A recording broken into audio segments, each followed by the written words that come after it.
Welcome to the Help My Unbelief podcast, the #1 Christian podcast designed for the unbeliever.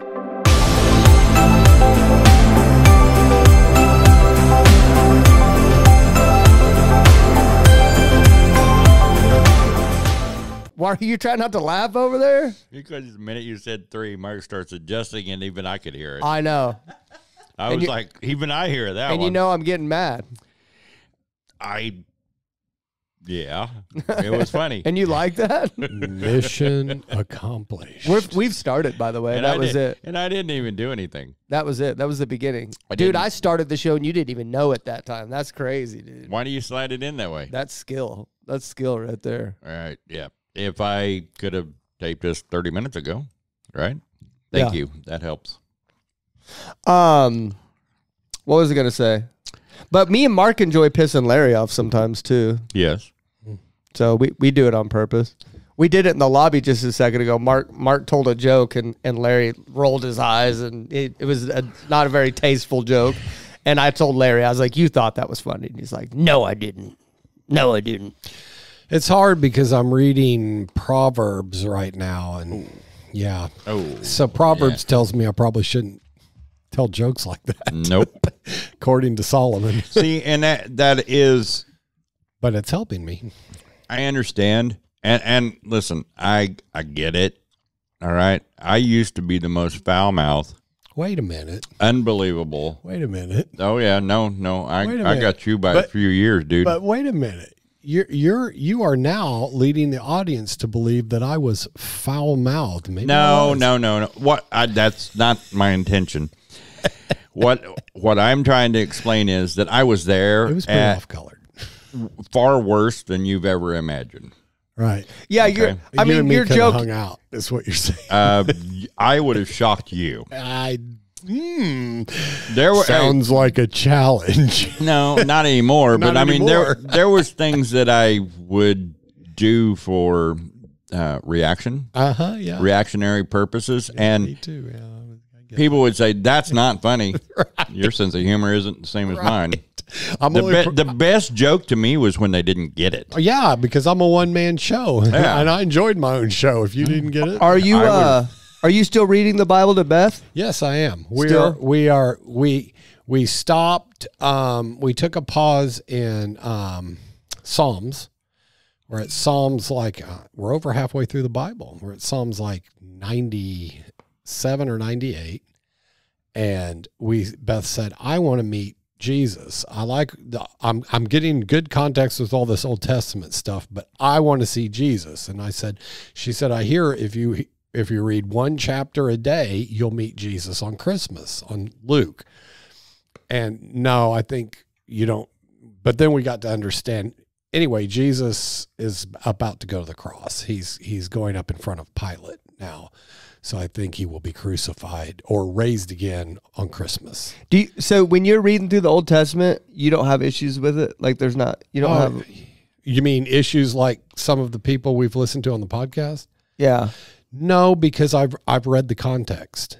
And see, that's what's so unfortunate by so many people I hear talking about, he was for genocide and he was a sadistic God. And no, that's not the story. Yeah. If you go back and you actually read the story, it's a sad tale of human failure. And it's a glorious tale of God's patience over and over and over again. What I ended up getting from the Old Testament is a real sense of empathy for God. Well, he's even more patient now than, right? I know, but even back then he was patient, long-suffering. Oh my goodness. But like a child and a father, if you consistently disobey your father, there's going to be repercussions. Yeah. And it's really a story of a father trying to raise up his child. I wonder how that works, because God's obviously responds to, because when you read through the Old Testament, like you remember me talking about the spear of Phineas, that story, and that's in Numbers, where basically these people were having sex with each other, like just out of control, and then it seemed like the sexual sin is what God would come and get you for the quickest, And do you know why? No, that's a sin unto yourself, right? So you're literally there's so much that goes with Yeah. a sexual sin. Yeah. That it's talked about a lot. You don't understand the implications that has. But all little soul ties and stuff. So God was about to wipe the whole community out, essentially. And then Phineas, which had zeal for the Lord, I think, remember what it said, he took a spear and like speared a couple people and stopped them from doing it. And then it stopped God from wiping them out or whatever. Right. But God doesn't do that today. You know, like God doesn't just wipe out a whole community. That's because obviously, dude, we heard a story from one of our employees' moms that she went to like Tennessee or something to this concert. There was like people like having sex in the streets and stuff like that. Like I would imagine like we're a concert. It was NASCAR. Oh, NASCAR. Sorry. Yeah. Well, NASCAR's doing that now. Well, I mean, you know, we got, we got all the biker things. That's just go to one Mardi Gras if you want to see sex in the street. As Larry would say, debauchery everywhere, right? Very much so. So Mardi Gras. And I just look at like what do you think the difference is now? Like, is it Jesus that caused? Because God's the same, right? God's the same. God's the today same today, everywhere. yeah, forever. So why doesn't He do that now? The second covenant was about grace. Yeah. The second covenant and what Jesus did on the cross. So it was Jesus that changed the way He responds to everyday situations. Yeah. Yes. Yeah, but let's also be honest. You know, the Bible states very clearly, vengeance is mine, and that I will repay. And it also says that He's long-suffering, but there will come an end. That's what to that patience. The scariest Bible verse to me is when I was reading through, I think, it was Book of Revelations. It talks about that final time where God's about to take out the whole world, that there was silence in heaven for like a half an hour or an hour. Mm-hmm. And I imagine, you know, because heaven doesn't seem like it's a silent place. It seems like it's probably full of praise worships and just glorious sounds all over the place, you know. But I think there was silence in heaven because everybody knows up there about how scary it's fixing to get. The gravity of what's happening, I don't think, and you know, so maybe that's when He just takes it all out on there. But you know, there was a time mentioned when Moses had the children of Israel in the wilderness that God was going to wipe them completely out, and Moses begged Him not to.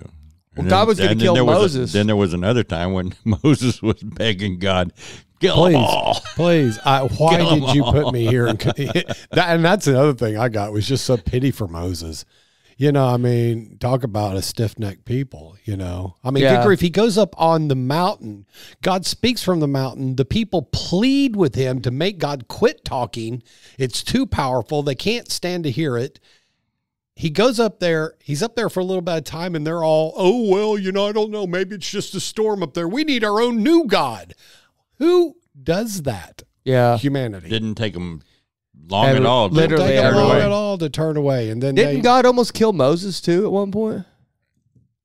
I don't remember that. Yeah. I don't remember Him almost killing him. I know that He wouldn't let him walk into the promised land. Right. I think God almost killed, but maybe it was someone else. But the people wanted to kill him at one point because the rules and laws were too strong. I don't remember. Why was God going to kill Moses? Exodus 4:24 through 26. Why was God going to kill Moses? Exodus 4. Exodus 4, verse 24 through 26. God had called Moses from the land of Midian to return to Egypt and lead the Hebrew people out of slavery. After some initial objections, Moses accepted the will of God. See, not everyone accepts the will of God right away, right? Thank you. We're not talking about that today, though. For the love of Mary, we're not talking about that today. We're not? Wow. No, heck no. Heck no. I'm done with that. Well, I'm not. Well, let's be honest. I'm probably not done. I just don't want to talk about it today. Oh, okay. So just wanted to point that out, that Moses, after some objections, finally accepted the will of God. Okay. Sounds like someone y'all might know. Right. Okay. He packed up his family and started the journey west. Then something strange and troubling happened. At a lodging place on the way, the Lord met Moses and was about to kill him. Exodus 4, verse 24. Wow, I don't remember that at all. And it said, this disturbing incident in which God was going to kill Moses is not fully explained in the text, but we can piece together an idea of what occurred. Here are the clues. God was seeking to kill Moses. Zipporah, Moses' wife, took a flint knife and circumcised their son. After the operation, Zipporah touched Moses' feet with the foreskin. Zipporah called her husband and bridegroom of the blood, referring to the circumcision. At that point, the Lord left him alone. Exodus 4:26. Based on the fact that God was going to kill Moses, we assume that Moses had committed some sin against God. The fact that circumcision of Moses' son caused the Lord to relent indicates that Moses' sin was a failure to circumcise his son. Yes. The fact that Zipporah, not Moses, performed the surgery suggests that Moses wasn't able to do it himself. The same conclusion in support of the fact that Zipporah touched Moses' feet with the proof of circumcision. This would be more natural if Moses were bedridden, and if Moses was confined to bed. The method that God was using to kill him was likely an illness of some kind. So far as we can tell, God was threatening to kill Moses because Moses had not circumcised his son. Yes. The question then is, why is that particular sin being judged so harshly? Surely there was other sins that Moses was guilty of, yet God chose to pursue the death penalty over the lack of circumcision. The answer probably goes back to the time of Abraham. Mm-hmm. When God called Abraham and established a covenant with him, he changed his name to Abraham and gave him a sign of a covenant circumcision. Moses later wrote the account that God said to Abraham, as far as you must keep my covenant and your descendants after you, the generations to come.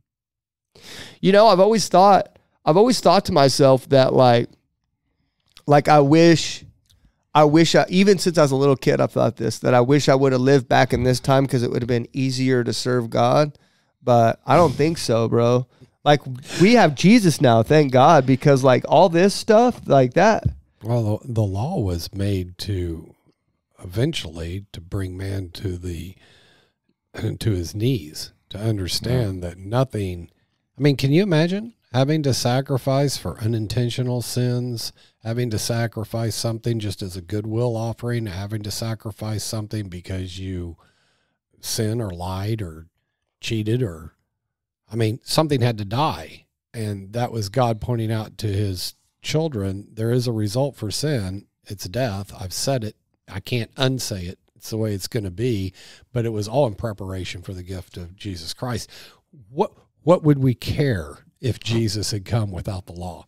If the law had not established what sin was, the penalty for sin, and how unworthy and hopeless our condition was without Christ, what would we care? Yeah.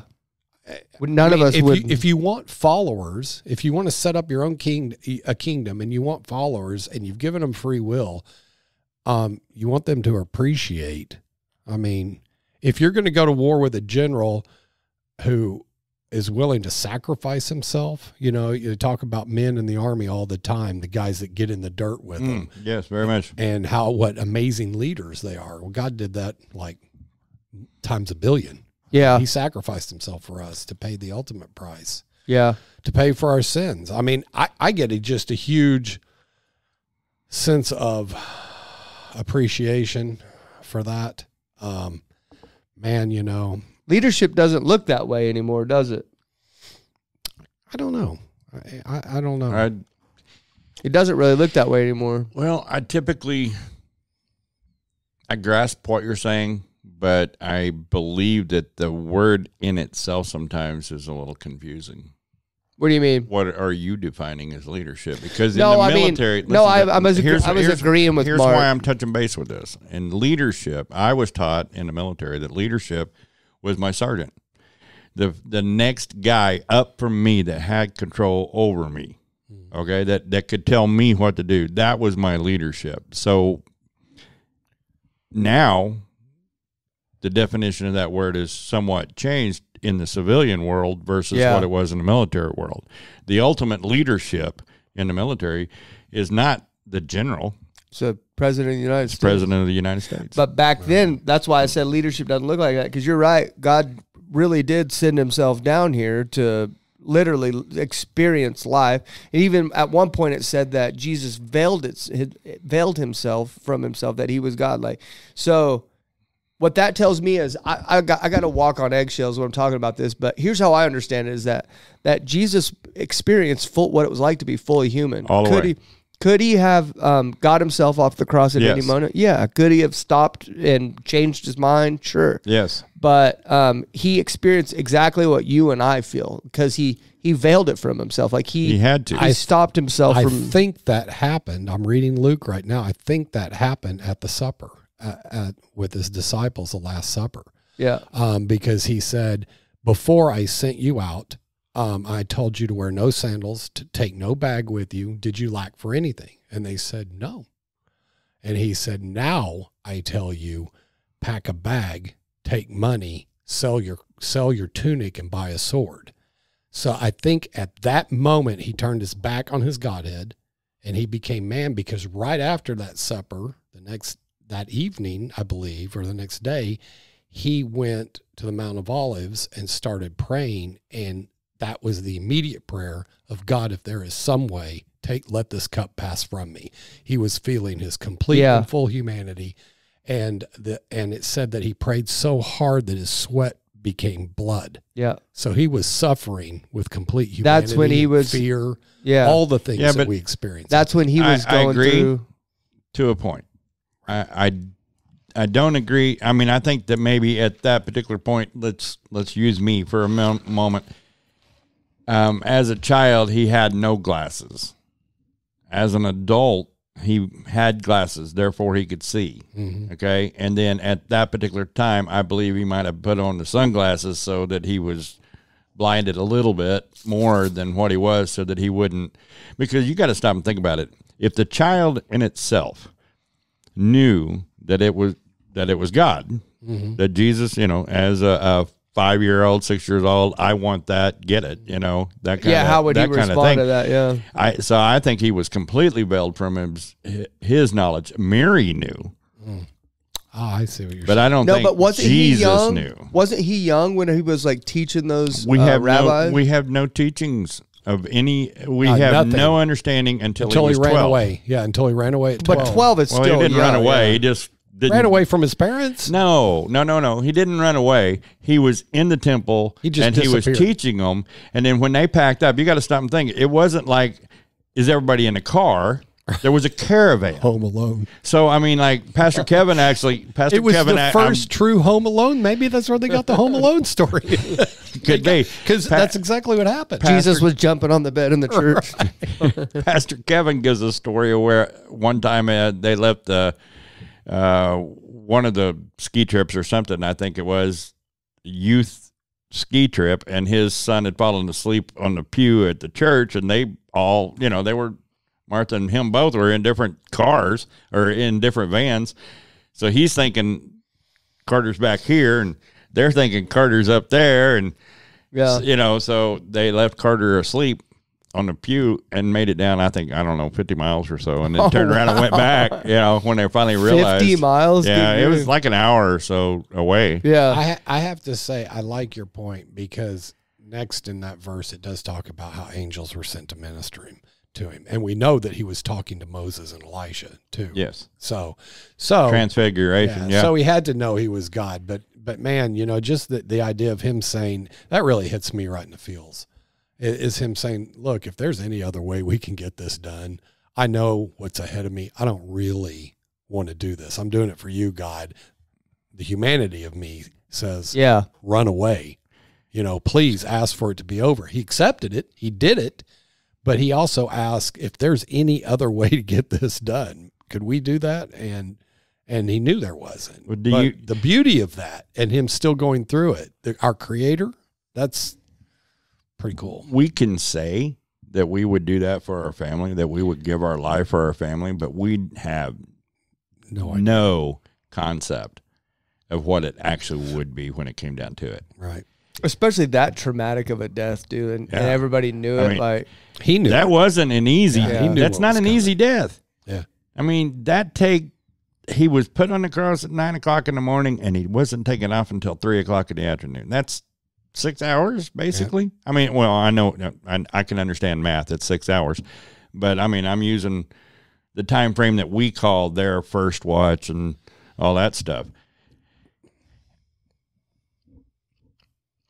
I know that it correlated with the slaughter of a lamb in the beginning at the temple, the beginning of the day, and then at the end of the evening. was the time that he was put on and the time that he was taken down. All of those little bitty things that we as Americans have no clue what it means. Yeah.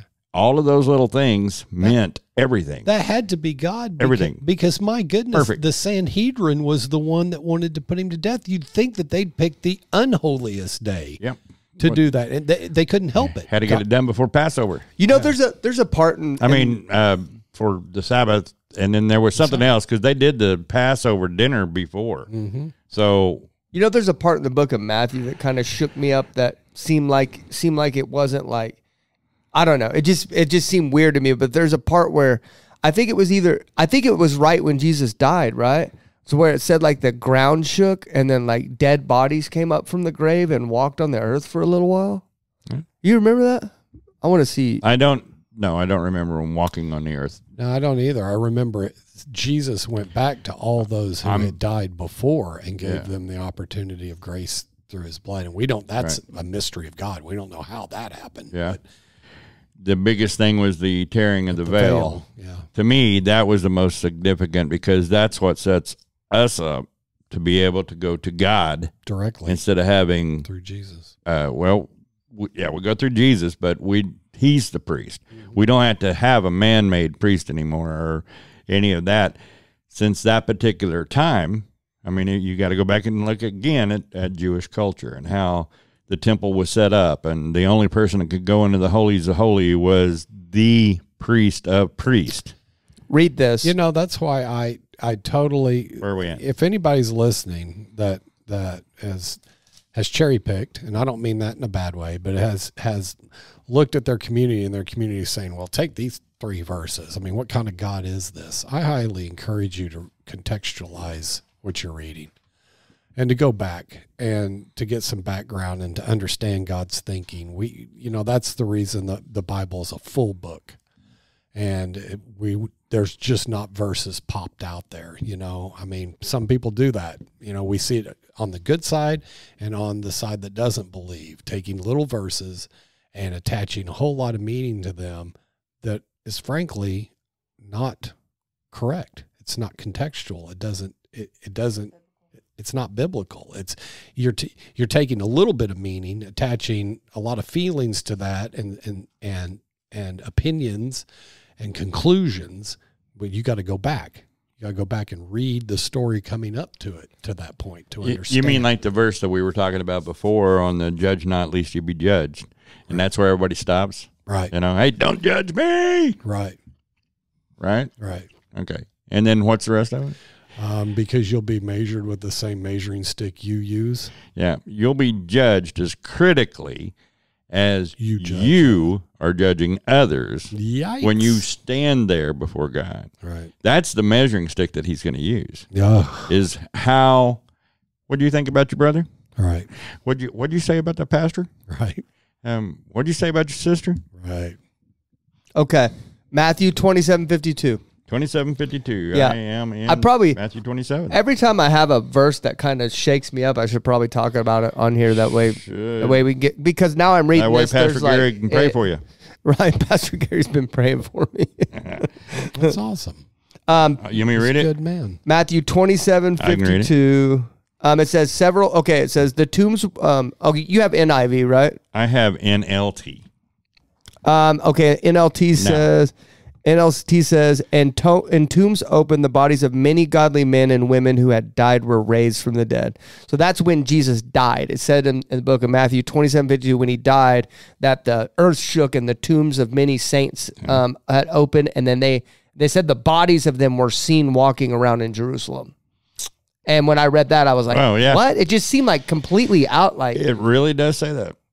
Yeah. Because 53 says they left the cemetery after Jesus' resurrection, went into the holy city of Jerusalem, and appeared to many people. Yeah.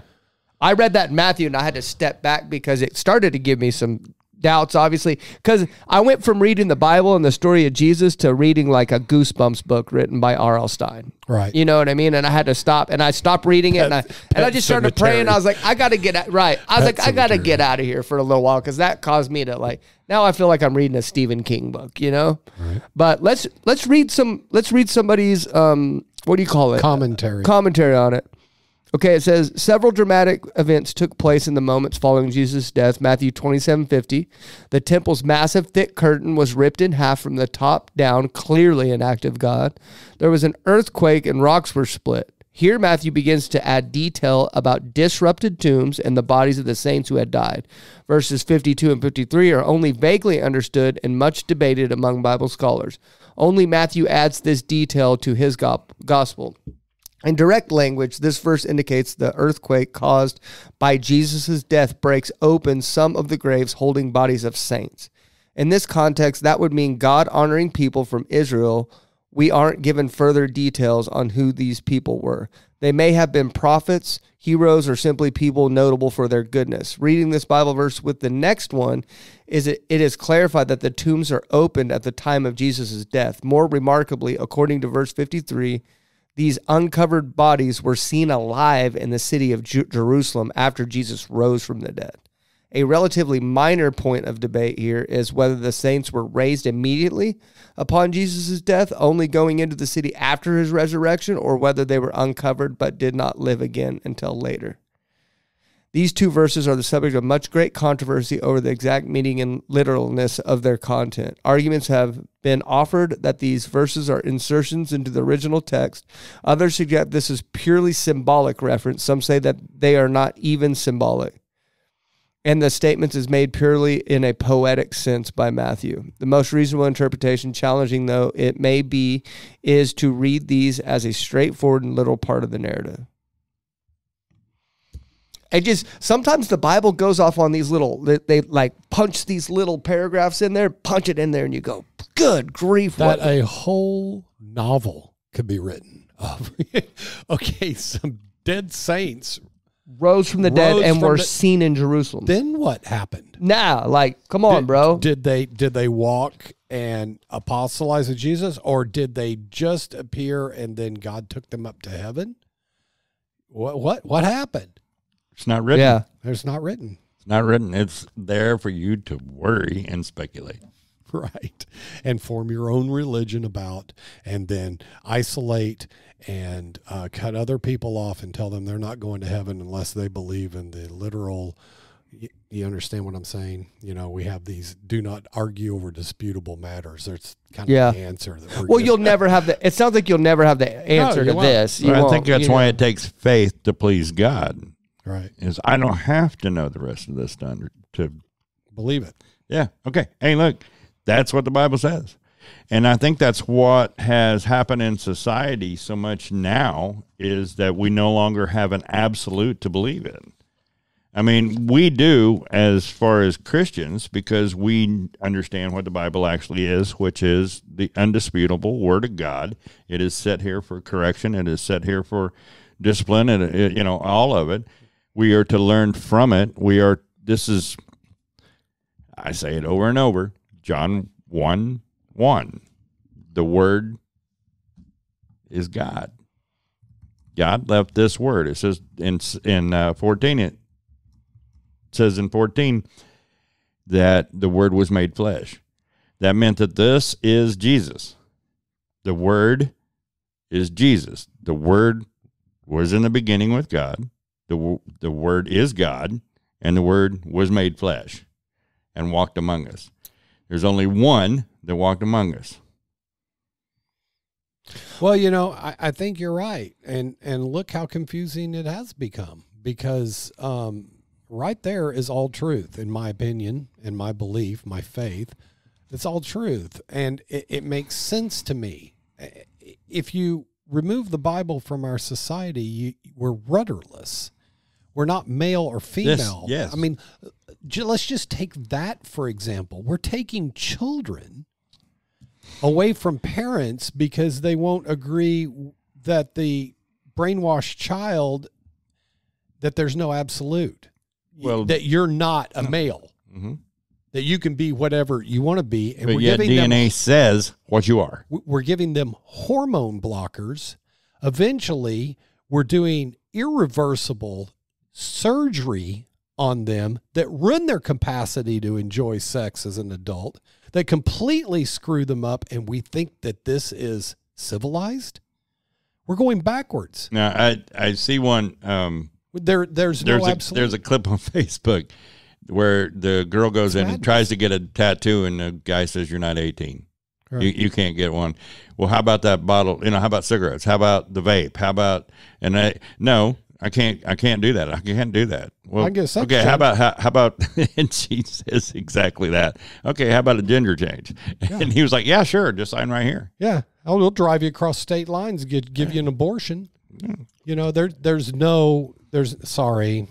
Yeah, I don't know how we got here. I know how we got here. I got on my soapbox. Look, here's how we got here. Let's go to mid-50s Christian corner here. No, here's how we got there. We have to have an absolute.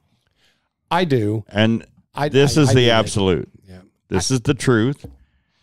Is this absolute? I'm going to say something and tell me, because I'm trying to find it here and I can't find it, but either this is just a saying or a Bible verse, but I could have swore it was a Bible verse, but there's a part of the Bible, or I don't know, but there's a saying that says the whole Bible is for you, but the whole Bible is written for you, but not written to you.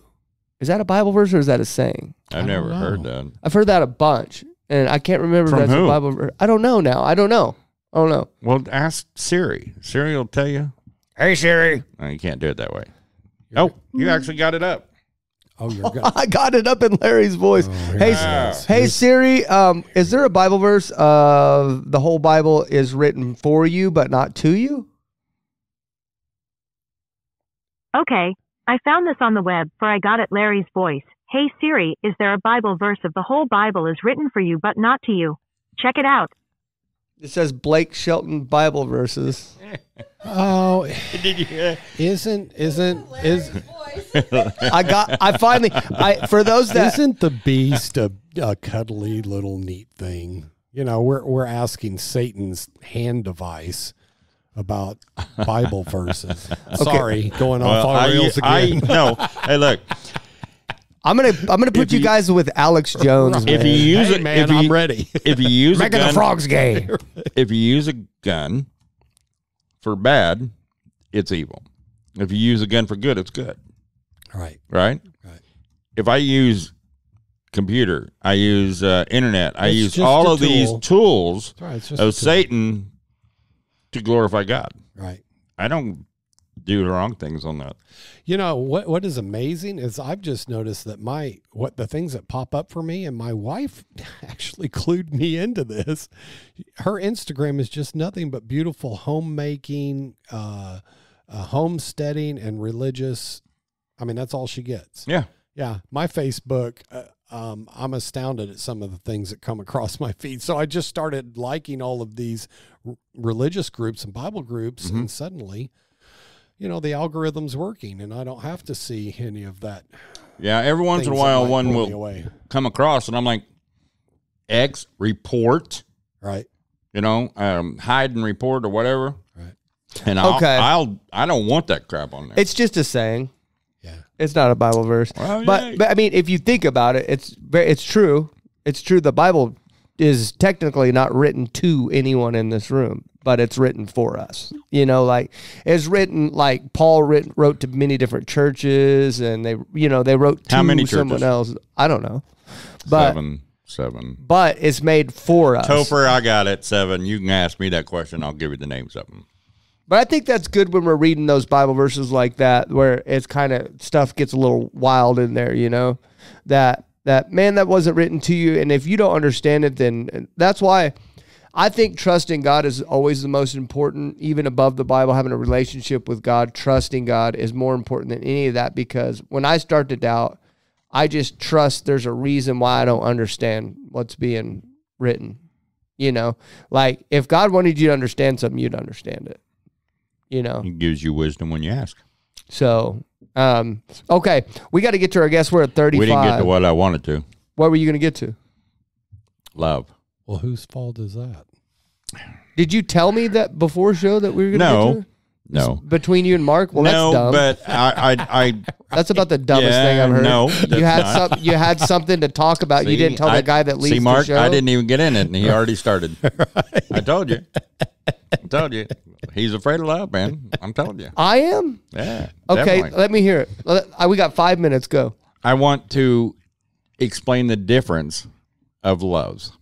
That's Okay. why, you know, a lot of people have come up and actually spoke with me about loving my wife or, loving God more than my wife loving God more than she loves me. That's biblical. Yeah. We don't understand that, but it's biblical.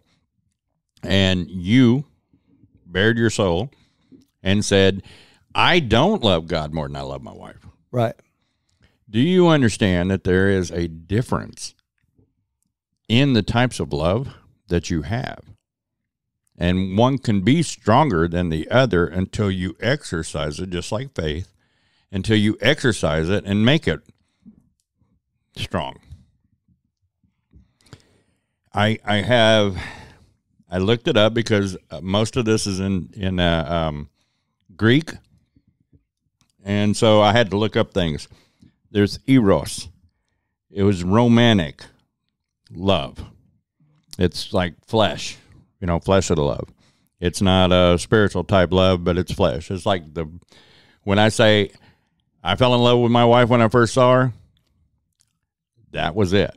I was romantic with her. I showed her my love by gifts and stuff like that, okay? Philia is, and I may be saying these wrong. I'm not Greek. Deal with it. Friendship. Like I have philia love for you. It's a brotherly love. It's why Philadelphia is called the city of brotherly love is philia, okay? That's platonic. You can have that for someone of the opposite sex where you're friends. I have philia love for Angela. I'm not attracted to Angela, so there's not going to be an eros. Right. All right. Okay. But you have storge, and I had to look this up. It was hard. STORGE. Okay. That is love and affection, like a parent, like a child. So for my daughter, I have storge.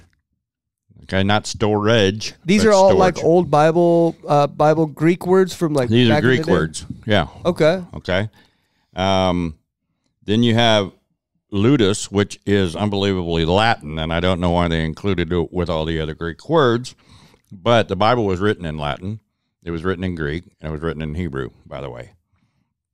Flirtatious, casual, fleeting, non-committal. In other words, it's that. We got it. Yeah, okay. It's why you flirt with people. Right.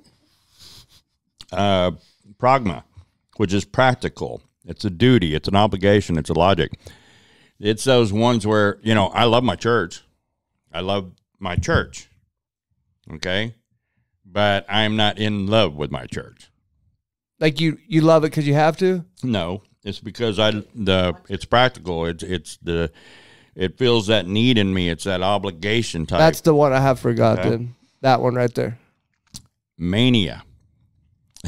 Mania was actually a word about love. It's obsessive. It's madness. It's what goes beyond. It's what that stalker has. It's that stupidity part of mania. Okay. Philatia or Philly. Shut up. I don't even know how to say the word. Talk about that kind Can of we love. skip Philatia? No, it's PHILIAUTIA. Okay. We got to skip Philatia, Larry, huh? You better tread carefully here, bro.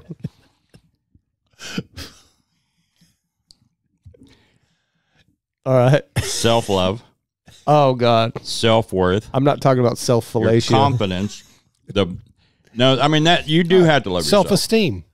Your self-esteem comes from it. I don't have that one But- at all, for sure. But if you let it grow too much, it becomes Narcissism. narcissism. Right. Yeah. There you go. So you think it's important to love yourself a little bit? A little bit. You have to have pride, not pride, but you have to have respect for yourself. I don't. Yeah. But yes, you do. Do you smoke? I Wait a minute. That's not the answer I wanted. no, hold on. Like, I think I don't smoke though. Like, if I had the choice to smoke, I'd do it. I don't do it because like God makes me miserable if I do it. Like drinking and all that stuff, I keep doing it if it wasn't for God. Like I don't drink But- and smoke because of my All of us, listen to me. All of us have been faced with the same thing that you got going on right there, and some of us don't listen. Yeah. So we turn down the road of alcoholism and we try to find love in that. That's I'm going to tell you, you can't be an alcoholic and have self-respect. Yeah. Can't. No. Because you're not respecting your body, you're not respecting your temple, you're not respecting what that alcohol or smoking or drugs or any of that is doing to your body. Mm-hmm. So you can think you're being free, but you're not. I think actually that's one I got to work to on is self-love. I think I'm the worst guy in the world sometimes. You had to be careful with it because you can't turn it into narcissism. Narcissism is when you love yourself so much that you actually place yourself above God and you become blasphemous in just your love of yourself. Why I'm such a black and white person. Like I felt like if I decided to love myself, I'd have to be like way up here or either just hate myself and be that. I'm like safe than sorry type of guy. I want to lay a bit of truth on you, a little truth bomb. You were talking about how you don't love yourself. Yeah. Did you know that's the flip side of selfish and self-centeredness? Mm-hmm. Selfish and self-centeredness is arrogance. The flip side is insecurity. Yeah, that's me. Yeah. It's the same coin. So it's the same. It's kind of selfish in its own right. Very much so. Yeah. It actually turns into That was a really hard truth that I had to face about myself at one point in my life. That makes a lot of sense. All the poor me's, all the constant tearing myself apart in my head, condemnation, shame. That's me. Yeah. Yeah. Yeah. One thing that was pointed out to me is, well, you're just selfish and self-centered. Like, what are you talking about? Yeah. Yeah. That's just the reverse flip coin of it.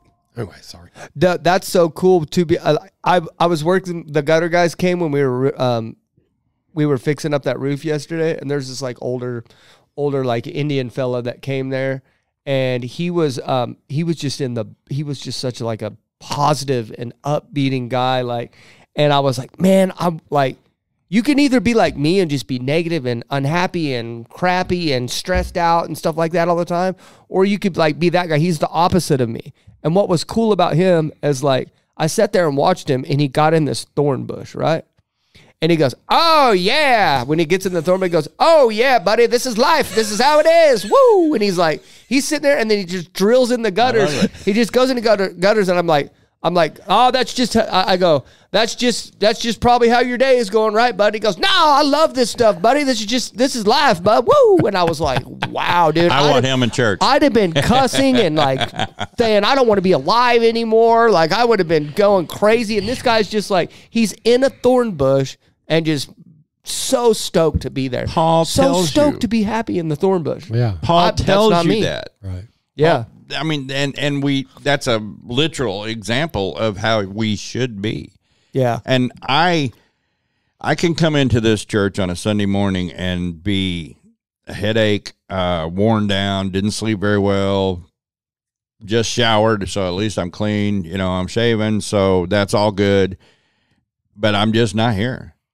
I'm just not here. And the minute I walk in and I start greeting people, man, the Lord just wells up in me.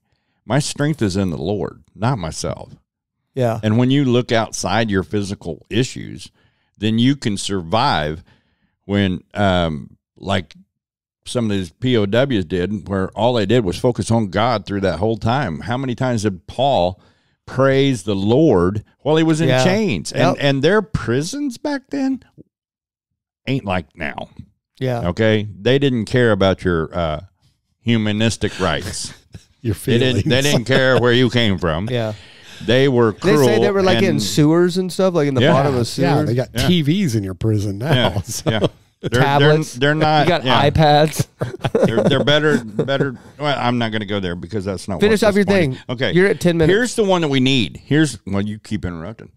Here's the one that we truthfully need. Agape. Yeah. That's the God love, right? Agape is unconditional. Christ gave his life for us. He hung on the cross because he has unconditional love. Unconditional. We can't even phantom unconditional love. It's fathom. I get what you're saying. Okay, whatever. Sacrificial. He willingly gave his life for us. Now, that's the love that, we can have agape love. You have agape love for Jonah. You want to make sure that your son is taken care of. That isn't, it's not a requirement of your station as his dad. There's plenty of dads out there that can't love their kids. There's plenty of moms out there that don't love their kids. But the agape love is that love that, without a doubt, God gave me agape love for my wife. That through the system or through the situations that we went through, he gave me that so that I could tolerate and endure. Okay? Yeah. Now let me tell you what the Bible says that love is, okay? It's found in 1 Corinthians 13. In 1 Corinthians 13, and I'm just going to short it down. Y'all can read the chapter because it's actually a chapter on the love. I'm going to start in verse 4. Love is patient and kind. Love is not jealous or boastful or proud or rude. It does not demand its own way. It is not irritable, and it keeps no record of being wrong. It does not rejoice about injustice, but rejoices whenever the truth wins out. Love never gives up, never loses faith. It's always hopeful and endures through every circumstance. I'm going to jump down here to the last part of 8, but love will last forever. Let love be your highest goal. That's 14:1. Okay. Now I'm going to jump over here in John, 1 John 4. Okay. Dear friends, let us continue to love one another, for love comes from God. Anyone who loves is a child of God and knows God. But anyone who does not love does not know God, for God is love. God is love, and all who live in love live in God, and God lives in them. The essence of God is love. God is love. So every time that you show love for your brother, every time you show love for your sister, your daughter, your son, you're showing an element of proof that God is in you. And that's why you're able to love. And I'm not talking about the mankind of love. The definition of love in the dictionary is a strong feeling of personal attachment or deep affection. It's a lot more than that. It's tender, passionate, self-giving, fond, affectionate, and sex. Okay? That's not love. Okay? Because love comes with respect.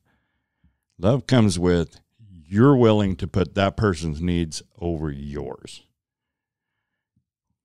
When you have God in you, you have love for people that you could not tolerate before. There's proof of it. 1 John tells you about it. 1 John 4, read it. It tells you what love is. I feel that we can break it down in two elements, fleshly and worldly. Okay? I mean, the man's definition of love is fleshly and it's worldly. But if we take the spiritual part of love, then we're talking about God. Yeah. But it's because of our definition that which I call lust, because that's lust, is the way man sees love. But when we see love through the eyes of God, who is love, then we can love God more than we love our wife. Because without the love of God in you, you cannot love your wife perfectly. Yeah. That's what we need to focus on, because he gives you the ability. So therefore, you do love God more than you love your wife. You just don't voice it. Yeah. As much, and I know, guys, I voice it a lot, but I have such love for God because of a closeness that I have with him, because that's what I've chased after, because I've sought him and I've watched him work in my life, and I trust him when I can't see it. We talked about my daughter last week. I trust God's got me on this. Do I pray? Yes, I'm told to pray, and I'm told to pray continuously because it builds endurance for those times when it's difficult to see his hand at work, such as this. It's difficult from this side, but I can still trust my God. Yeah. My dad did that for 35 years. My mom did that for 30 some odd years, praying that I would come back and find this truth in God, that I would no longer be chasing the worldly idea of love. Mm-hmm. So I wanted to touch base with you on that. And thank you, man. I appreciate it. And I love you. When I say I love you, I love you. Oh, I love you too. Unconditionally. I mean it. You think I'm hard? What would you say before? You think I'm hard to love, or you think I don't like love or something? What'd you say? I don't know. You said something like, "See, he doesn't like love" or something. Oh no, you don't like talking. Talking about love makes you nervous. You get all.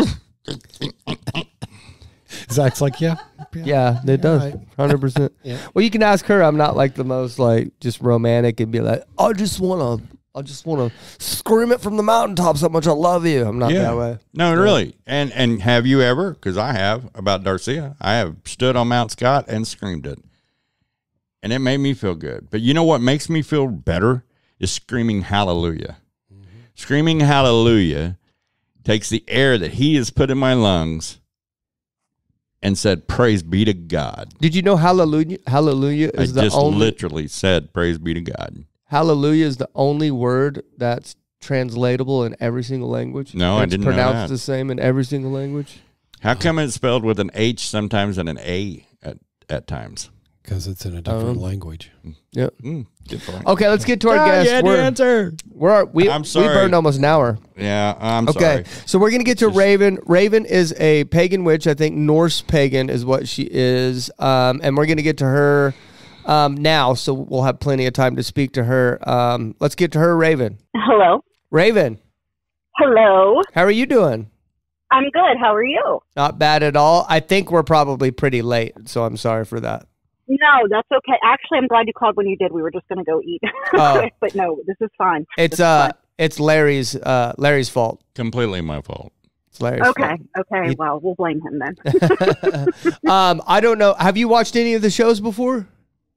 So I haven't. Now, I did scroll through your TikTok. Okay.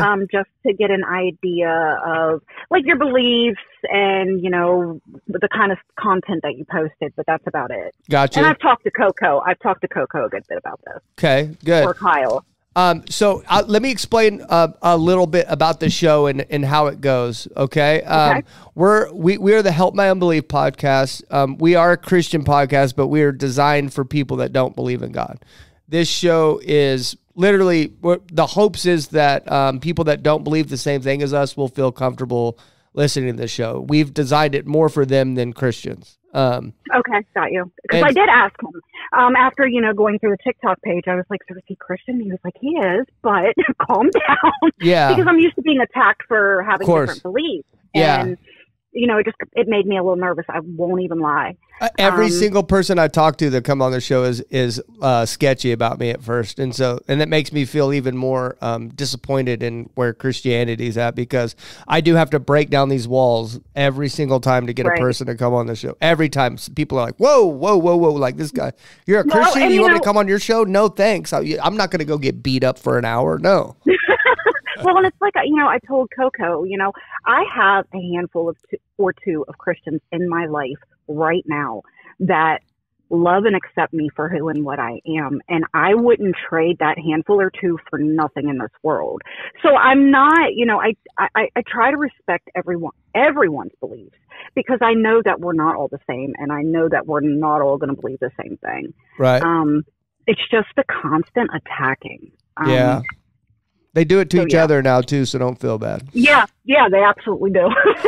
So what we do here, we don't debate. If anybody ever starts to debate, it usually gets shut down pretty quick, but we're all pretty good about not debating at all now. What we'll do is we're just going to talk to you, and here we get your story, and then at the end of the show, we do something called the rounds, and is where we go around the room, and everybody gets to say like their final saying in part.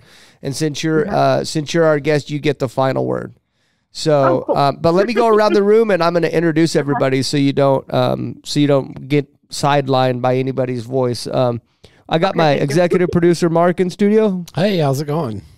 Good. How are you? My lovely wife Angela's here, Hello. Hi. and then my wonderful co-host Larry, How are you doing today, Raven? I'm good. How are you? Pretty good. and then me. I'm Zach. I'm the Young one. I'm the young. I'm the I'm the young old and vibrant one, glowing skin. What else? I'm the polite one. He's the rude one. Yeah. I'm the one that talks with love Yeah. and about love, and he's the one that polishes over it. Yeah. Yeah. Yeah. Nice he's to the meet you. agape love one type of guy. Gotcha. So I'm kind of in the middle of that. I am definitely love and light, but I'm also a little bit of I can be on the latter side of that too. Yeah. So you explained in text messages a little bit. You are Norse pagan or pagan witch? What are you? So I was raised by my father's family, and they were my grandparents were Celtic, and I've adopted more Norse. I want to say the last few years. It just falls more in line with what I believe. Definitely, I guess my morals, it lines up more than the Celtic did for me. We had a Celtic on, and I think it was very early. Jim and I, she was on like week 9, I think it was. Right. A Celtic pagan on.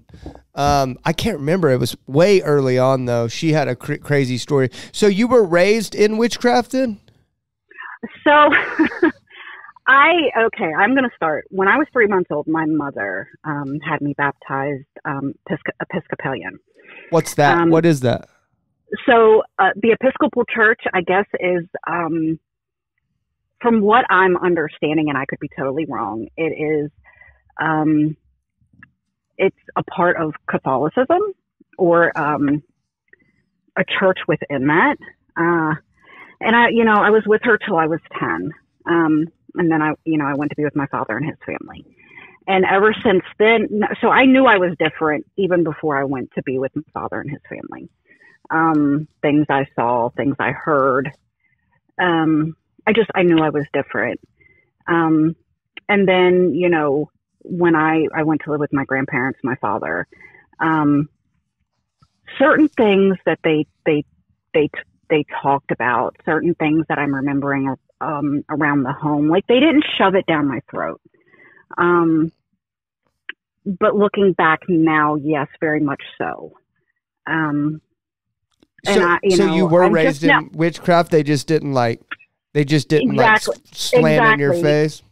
Exactly. And, the things that I'm remembering that my grandmother had, she was definitely practicing. And, it sparked my attention. I guess I was 14 or 15 when I started, my research. And then I went down a pretty bad path, and I just kind of left it all behind until about 10 years ago. What do you mean? Now. Like, what do you mean bad path? Like drugs, alcohol, partying, like stuff like that? Absolutely. Abusive relationships. I started having children very young, and like literal stair-step children. And it didn't, I didn't come back into it until I was in recovery. Yeah. And, I guess what I would call spiritual gifts started coming back the longer I was in recovery, because I thought I just lost them. I thought, I thought they went away. By spiritual gifts, like communicating with spirits or like seeing them, or what spiritual gifts do you have? So for me, when it came back, it was seeing, and then gradually hearing again. And I've been able to do that as far back as I can remember. I got bullied in school when I was 8 because I thought everyone was like me. I thought everyone could see and hear. And that wasn't the case. I went to school, elementary school. I told a close friend who told several other people, and I ended up being bullied for it. Wow. Completely shut down. Yeah. Completely shut down. Didn't speak of it again. Didn't even, I don't even think I told my parents. It wasn't until I was 12 or 13 when my grandmother came to me and was like, I had just had an uncle who had passed maybe a year prior. And she told me he had visited her the night before. Ooh. And that was when I knew that I wasn't weird. I wasn't crazy. I wasn't,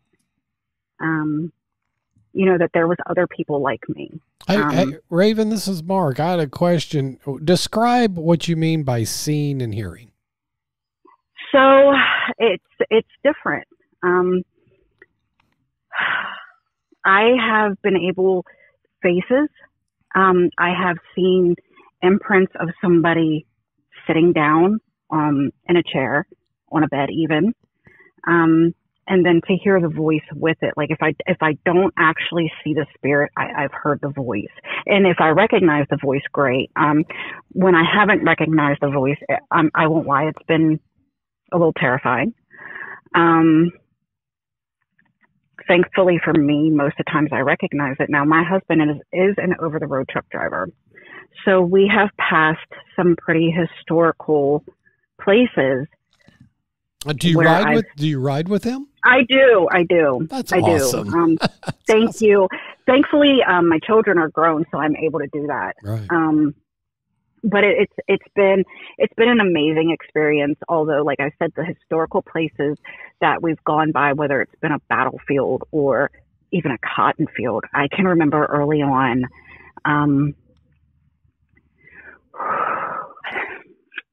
I was riding with him, and we went by a cotton field, and I didn't realize it at the time, but it was old slave land, and the faces that I saw out in this field and the despair and the energy that I felt broke my heart. And now when we go by there, I don't even look. Yeah. Because I feel everything so heavily, whether good, bad, or in between. Yeah. So just stuff like that. And it happens all the time. I can't pass a cemetery without seeing things. Wow. Yeah. I grew up in a little conservative town, and I went to church, at a Baptist church. And I know that I look back now and I realized how spiritual of a little guy I was. I was always praying. I was always communicating with God. I was a very spiritual little fella, but I suppressed it. I didn't even tell my family or anything until I grew up.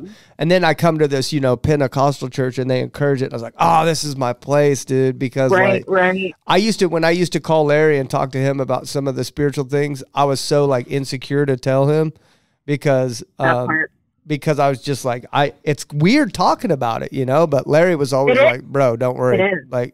It's fine. It is. Well, it's also interesting. I think that a lot of that is what the world and society has done. Yeah, absolutely. Especially for men. For men, it's told, we're not intuitive. We're told that program, that man. Yeah, that's a load. That's a load. Yeah. That's a total load. Yeah, and we're told, not to pay attention to the things that we see or think. That's just pretend stuff. And I think a lot of that is in my opinion, it comes from a different place than what you believe, and that's fine.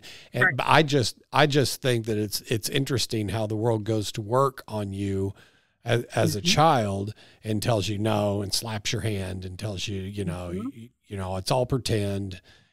But yet they construct all these pretend things for you, Santa Claus, the Bugs the Easter Bunny, the Easter Bunny, all of this stuff, and it's almost like it's on purpose.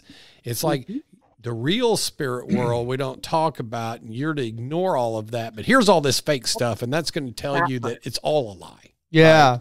Oh, it's man. all a lie. That's why they do that. Yeah, and so it ruins. That's why Hollywood makes the movies that are so over quote the top. unquote life like and scares the Right, over the top. out of you because of the simple fact that if just like we were talking about before you came on, Raven, we were talking about love and how man has diluted that word, and I'm going to say it.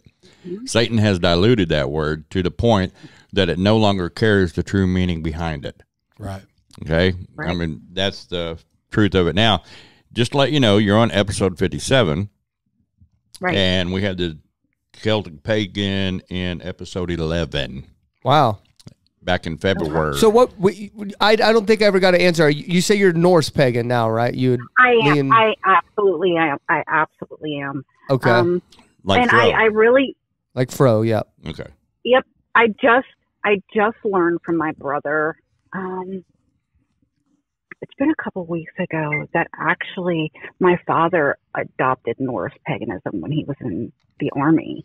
And that I didn't even know because, I mean, the books were around and the stuff was around that I'm now putting together as what it was. It just wasn't. He didn't force you to learn it.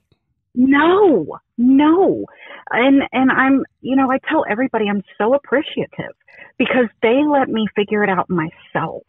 They let me be me and decide, what I wanted to believe or what I did believe or what was best for me.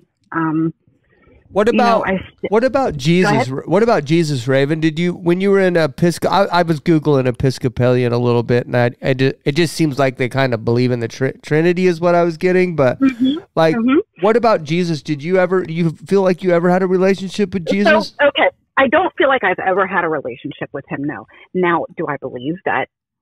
So I believe in many gods and goddesses. And do I believe in him? Absolutely. Okay. Absolutely.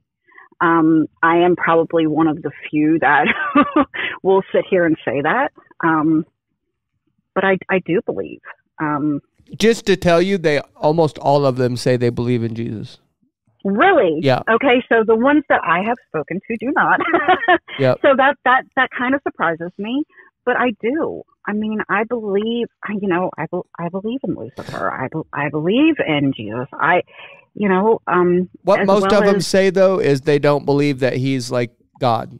Because like Larry, Mark, and I, the people in this room, we believe Jesus is God. We believe in the deity Absolutely. of Christ, and that's who we worship. Absolutely. Do you believe that, or do you believe that he? I do believe he's a deity. I absolutely do, and I always have.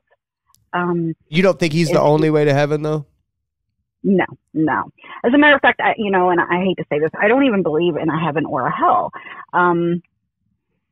Norse pagans believe in Helheim. Valhalla, yep, Summerland, and places like that. Helheim, I think it is, or something like that. So, that's my belief as to where I'm chosen to go. But no, I do absolutely believe that he is a god.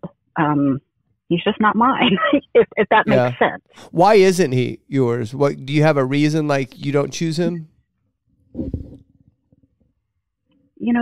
That's a really good question. And I'm going to say I'm going to go ahead and say that, he, so I'm going to get a little personal. Okay. When I was a young girl living with my mom, and, I've told this story before and everyone's like, well, that's Satan. Well, I'm an innocent little girl. Why is quote unquote Satan messing with me? Not old enough to have sinned, not whatever. But I was a little girl, having really bad things done to her by her mother's boyfriend. Ugh. And I can remember crying and praying to him to make it stop, and it never did. And I don't know if that's where that began, or because my mother is a Christian, and she does believe in that. And like I said, I was there with her in my formative years until I was 10. Yeah. So I don't know if that had anything to do with it, or if it's just something that I didn't feel within me. I would imagine it did, because we've had so many people on this show, women that have a similar experience. Like Jess is a pagan witch. She actually flew down from California and came to church here with us one day. She's from, cool. She's from episode, I don't know, 9 or something. If you ever want to go back and watch her, I absolutely will. it's Pagan Witch Jess. She's like episode 14. She's one of the early ones, but she ended up flying down here and coming to church with us, and we went out to dinner with her and stuff. But she actually snuck out of her room and got like raped by a bunch of like people in the occult, and she was crying out to God and stuff like that. And yeah. So yeah, it's a common theme, and it's like that's episode 4? 14. 14. Okay. Episode 14 was Pagan Mama Jess. Pagan Mama. And then Fro was in 17. Yeah, we've had several Norse pagan. We've actually we've charted in Norway before. I think that's why, because we've had pagan witches. Nice. But yeah, it's a common theme, and like I don't know if you, I've watched. There's some people on TikTok and stuff that have had real bad stuff to them, and they were crying out to God, and He didn't do anything. I'm going through something similar right now myself, to where I'm crying out to God and nothing's happening, and I'm having issues with it. I'm very open about my struggles and doubts and stuff like that. And I don't know. We're told to trust that He has a good reason, no matter what, behind all this stuff. And I know that's a tough pill to swallow, especially when you're an innocent child. Yeah, yeah. You know, that I can't imagine what that must have put in. You know, we read the Bible and it talks about the ground, right? Some seeds fell on fertile ground, other seeds fell on hard ground. And how do you blame a child for her ground becoming hard because of the way she was victimized? Victimized, raised. Yeah. You know, I mean, when your trust is destroyed by somebody who's supposed to be very trustworthy, and then the one you turn to, our God, who you're told as a child is your Superman, your protector, protector, the one that loves you the most. Please make this stop, and it doesn't. You know, I can totally grasp how that would put space between you and the idea of Jesus. Yeah. And I wanted to ask you about the Episcopalian. Is that what you said that you were raised in? Yes. So I truly don't know much about it. I just know that I was baptized into it. Because I've often wondered about that, because there are going to be lots of Episcopalians in heaven. I'm not saying anything bad about your church. I'm just saying it to me, it seems like a little more difficult to have a personal relationship with Jesus in that construct. It's very compartmentalized. I've heard that. It's almost like a bureaucracy of religion. I've heard that. Heard that. So, and that's actually come out of my mom's mouth, who went from that to Baptist. Right. So now she's Baptist?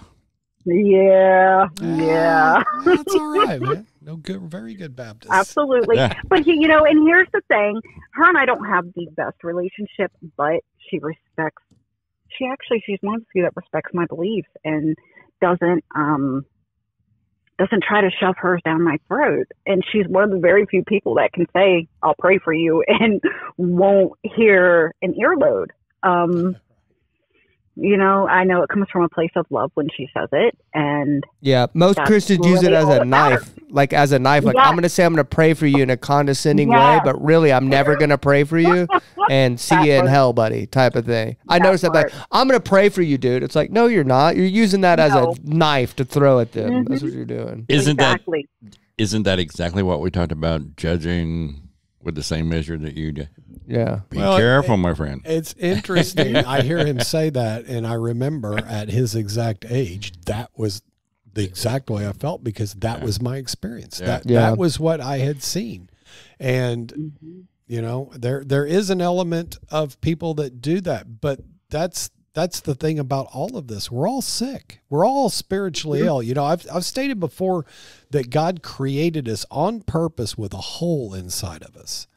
And that whole missing puzzle piece. That's right. And that missing puzzle piece is a relationship with him. He made it on purpose so that we strive and we look for meaning and we look for him everywhere. What's your husband believe, by the way? So my husband, believe it or not, not 10 years ago was studying to be an evangelist. Until his church stapled his eyes wide open. And he just really stopped. 15 years? 15 years, he's correcting me.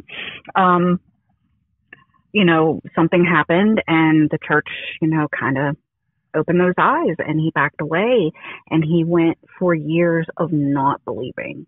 He has just now started researching, studying Norse paganism. And this was, no, I didn't push my beliefs on him. I didn't, of course we've talked about it very openly. But he's realizing that belief system, that path falls more in line with who he is as a person. Would you share what happened at the church? Yeah, just put him on the phone or let's interview him too. So he, you want to talk? Do you want to? Okay, I'm going to take my headset off. Hold on a second. Can you guys hear me? Yeah, what's your name, man? My name is Anthony. Anthony. Hey, Anthony. What happened? I'm curious to know what happened at that church she said it stapled your eyes wide open. What was that caused that? It was basically a few churches. Thing about it is when I was younger, I had rented a room from a woman and, renting a room, period. I was faithful. I was loyal to my beliefs, going to church. My church, my family actually were the chartered members of this church and founded this church. Do you mind sharing? Hey, sorry, Anthony. Do you mind sharing what kind of church it is? It was Nazarene. Okay. Yeah. Okay. My family's predominantly Baptist. Yeah. So, denomination, it's just different views of denominations. However, Right.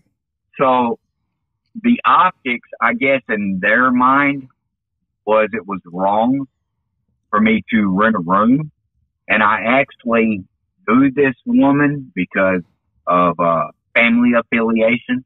There was nothing out of the ordinary, no talking or anything like that, just rented a room. And because of that, I was, lack of a better term, the church, the way they did it there would be that they would not have conversations with you. They would ignore you inside the church. Like excommunicated without being excommunicated. Right, right, exactly. This is the same judgmental thing we were talking about earlier. Well, we were It's talking amazing about to me. this but before the show, Yeah. but one of the things that I spent probably, good Lord, I probably spent 10 or 15 years out of the church.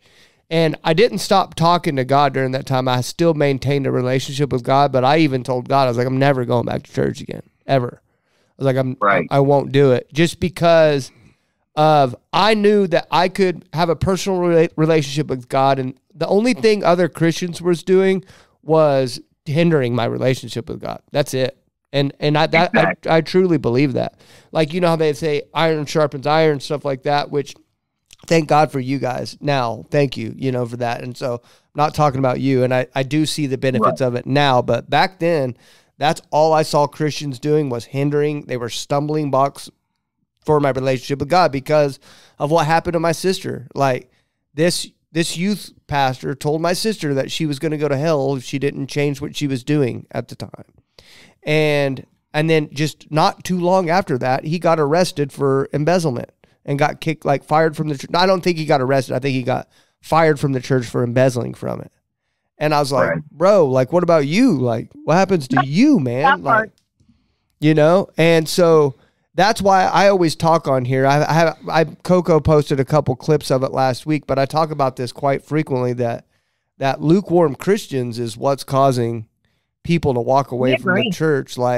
People that pretend to to be this high and mighty Christian, and then they're not, you know? I think self-righteous would probably be a better choice of words than lukewarm. Yeah. Lukewarm don't care. They're on the fence. Yeah. It could go this way, it could go that way. It don't matter to them. Yeah. But a self-righteous puts themselves in a position of Yeah. the judge, which Yeah. means that you in itself you perform blasphemy because you have risen above God. You have placed yourself above God as judge. Yeah. And that is told over and over and over not to do that. Which and look how much hurt that causes. Yeah. What was the Bible? What was the verse we talked How about? much church hurt have we dealt with here? Oh, too much. It's unbelievable. I mean, what was the verse we read? About love. No, judge not. or Lest you be judged. Lest you be judged. But the next verse is For with the same measure that you judge others, you will be judged. If humanity could grasp that on a corporate level, yeah. man. Exactly. Yeah. Thanks for sharing that with us, man. Anthony, Thank you. I've got to ask. I'm thinking y'all guys are, for some reason, Illinois keep popping up in my head. So you're probably Midwest, right? I'm Midwest. Do what? She's East Coast. I mean, I'm Midwest now. I was East Coast. Right. So y'all are both East Coast, moved to the Midwest. No, I first moved to the Midwest. He's Midwest. I'm actually originally from St. Louis, Missouri. Oh, wow. Okay. Yeah. So yeah. Larry has a talent. That's like a river. There's a river difference. Yeah, you're right. Yeah, I know. That's where I crossed the river when I was driving. And she said that you were also a truck driver. What's your age group, bro? My age, I am 52 years old. Nice. All right. So you're a youngin'. No, I'm just kidding. Yeah, well, you can call it that. I don't look my age, so yeah, you can say I'm a youngin'. I've been out here 19 years. Yeah, that doesn't mean you're not experienced. Right. I mean, Right. trust me, I've had my CDL only about 20 years, a Right. little over 20 years now. And before then, I was just a hazard to you guys. I told last week, I think it was, about my drives down to San Antonio, and literally to me, it was a game, and truck drivers were a rolling roadblock. Right. For me to go around, through, and around. I mean, like, I would zip so close to those guys that I know now If you'd been on the that CD, I would have terrified. Yeah. I terrified them. They'd been talking trash about you for sure. So- I was going through Indianapolis one time, and I saw motorcycles coming up on me. You know, I was driving actually a truck, and I was in Indianapolis. I'm on, I think it's 70 right then, or one of the loops, and I see these motorcycles coming up, and then all of a sudden, their headlights disappeared, and I'm like, I'm watching in the mirror because I was a biker at the time too, so you know I'm aware of them, and I'm like, where'd it go? And there's three of them comes by in a wheelie. Nice. I'm like, oh my gosh, guys, you're so stupid. This was at night, you know, and their headlights disappear, and they were like straight up. Came by me about 80 miles an hour in a wheelie. Oh my goodness. So Raven, I wanted to ask you. I think you said in that text message that you just started practicing baneful magic. Was that? Am I right? No, I have actually done that for a minute. What does that mean, first of all? A minute? I mean, Well- she's done it for a while. Yeah. So I only practice dark magic when things. So, you know, when it comes to me, myself, I don't care what someone says or does to me. But when it comes to my children, my grandchildren, my husband, and of course it takes a lot. Like it has to be something very, very bad. Before I will even consider that. But yes, I'm more love and light than I am the dark. I can count on one hand and not even fill that hand up how many times I've practiced baneful or dark magic.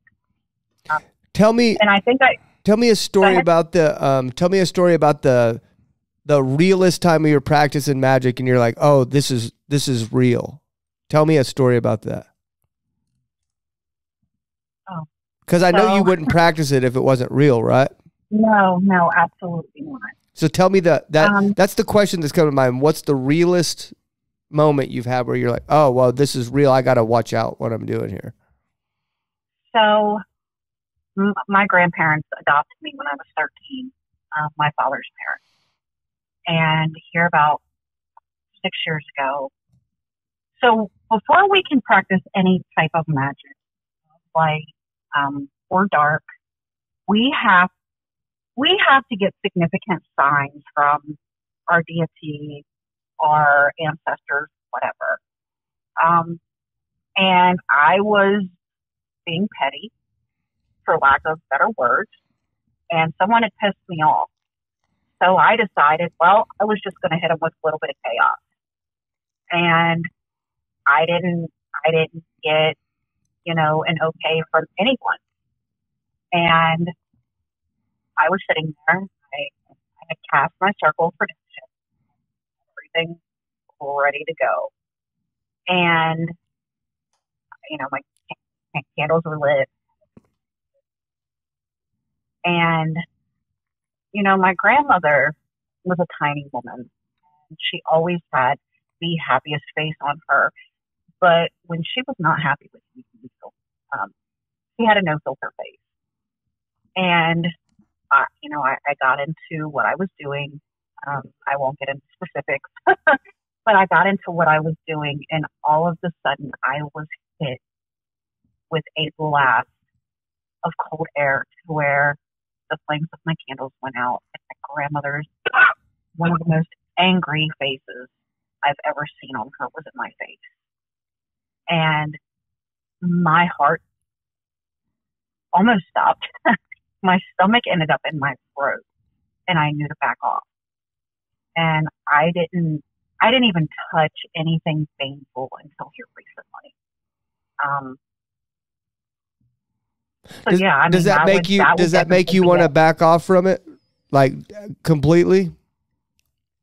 It just makes me more aware. It makes me know. It let me know that I am not to be doing anything like that unless it is the absolute worst of cases. Because it's not a game. No, it is. It really isn't. And I believe in karma. I absolutely believe in karma, and I don't want to put anything out there that isn't valid to come back on me. I've dealt with enough in life. I'm tired. You know what I mean? Like, I want to be happy. I want to be left alone. And that's why I do more of the love and light. I've had people come to me and ask me, can you do this for me? Can you do that for me? Absolutely not. Absolutely not. I can send you love and light. I can, whatever else it is within that realm that you need me to do. But as far as dark, no. Absolutely Yeah. not. I've had a question. Okay. For you, Raven. Nietzsche said when you stare into the abyss stares back, right? Mm-hmm. I'm just wondering, is there a part of you that thinks maybe the idea that we can control and channel evil or darkness might be, is there a part of you that says, maybe I can't, maybe that's not a correct teaching? I'm just curious. You were talking about how you got really blasted from I really did. I really did. And it was really like she was running up my behind, like, girl, I will get you. Right. Mm-hmm. I'm going to have to be honest and say I'm not sure. Because, recently he and I fully believe he and I were hit. And I met that. Once I was sure that the hex was removed. Of course, we have our days, but I met that with the hex. And so, I'm really not sure. Yeah, it's interesting you said that you and him were hit. That we call that in our vernacular a spiritual attack. Oh, absolutely. And we do too. We do too. So yeah, I can't, I just know that for me and my ancestors, I'm not to be doing that unless absolutely warranted. And again, in Christianity, Raven, we believe that witchcraft is bad to practice all the time. I know you've heard it before. Yep. And stuff like that. What do you say to Christians that say that witchcraft is bad, and how do you get around that? Because to us it's scary. We're like, talking to you isn't scary, but witchcraft is terrifying. There's a Bible verse go ahead. Okay, so the same way that you guys, you kneel and you pray and, you light candles, whatever, we do the same thing. But we are, and I guess in the sense of the word, we are praying to our ancestors, to our deities. So it's really no different. When I do that, I am literally just thanking them for, everything that they've placed in my life, be it good or bad. Because I know that the bad, I needed the lesson for whatever reason. And again, it's on context. It really does depend on the context. And like I said, I'm more love and light. I would rather send somebody loving energy and light than the latter, because it can be scary. And there are witches out there that are just, they're evil. We had one on that only practices like death magic. Victoria, she was from with that one with she's from overseas. And I don't agree with that. I don't agree with that because, and the other pagan witches that I know will tell you that that's not what we're to use that for. We really aren't. Yeah. So I don't agree with it. And like I said, there are evil witches out there. Who do you have a god that you work with the most, like that you submit your life to? I do, Odin. Odin, and then there's Hecate, and she's Greek, but those are my two main. Do you worship them? I wouldn't say worship. I would say, I thank them, and I ask for help when I need it. But to get to worship, no. Okay. And how do you think do you ever see yourself? Do you see it being a possibility to going to Christ fully? Do you even see that as a possibility in the future? No, I don't. Yeah. No, I've been too set in my ways too long, and like I said, I know what I feel and what I get from the deities that I do deal with. And again, my ancestors more so than my deities. Some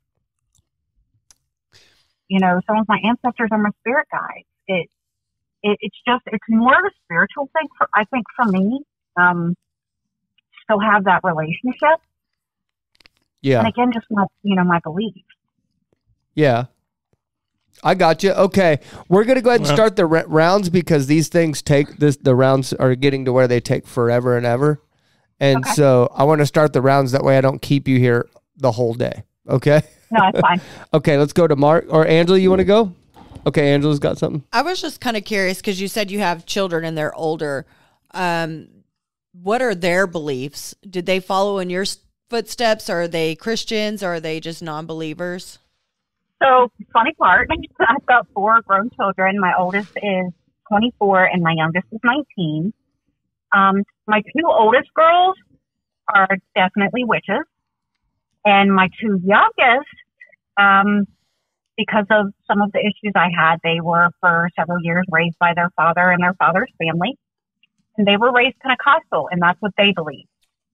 And those 2 do not disrespect me, do not try to force their beliefs on me, and vice versa. Good. So, yeah. Because if they're Pentecostal, they dang sure don't agree with you, but I'm glad that they can. Oh, no, absolutely not. Absolutely not. But, yeah. But they respect me as mom. Good. Right. Well, yeah, you're mom at the end of the day, yeah. That part. Yep. Your mom at the end of the day. Okay, What- Mark. What did you say that hurt? That hurt? What was the last two things you said? I didn't hear you. She said Well, that part, I think. She said that That part. part. Yeah, Ah, that gotcha. part. Mark, it's your turn. It was really cool talking to both you guys. I wish we could have talked longer. We talked quite a bit before the podcast. So. Right. Well, we're generally available if you just give us a heads up. Well, that's good We news. can make ourselves available. It was really nice meeting you and your husband both. Likewise. Yeah, I just wanted to, I'm not, I'm not a white liberal of that version. I can't apologize for what my race has done. I can't. No. I can't apologize for what the church has done, except I'm sorry. I'm sorry for your husband. I'm sorry for the hypocrisy of man. We're all sick, and I had those exact same things happen to me in the late 70s, early 80s. As far as not your experience, ma'am, but his experience of the hypocrisy. Right. And I wish the church, I wish people could realize the impact, the deep, sometimes permanent impact that their actions have on those in their community.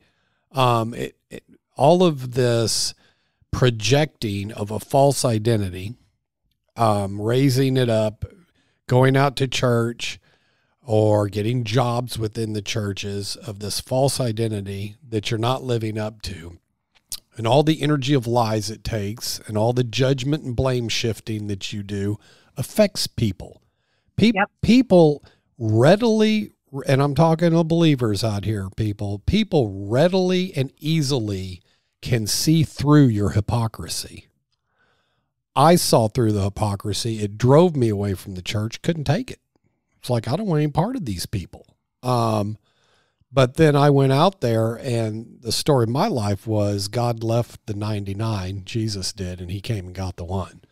And, Right. I made a lot of mistakes, bashed my head against the wall of self-will over and over again until in a state of hopelessness, I cried out for God, and he was there.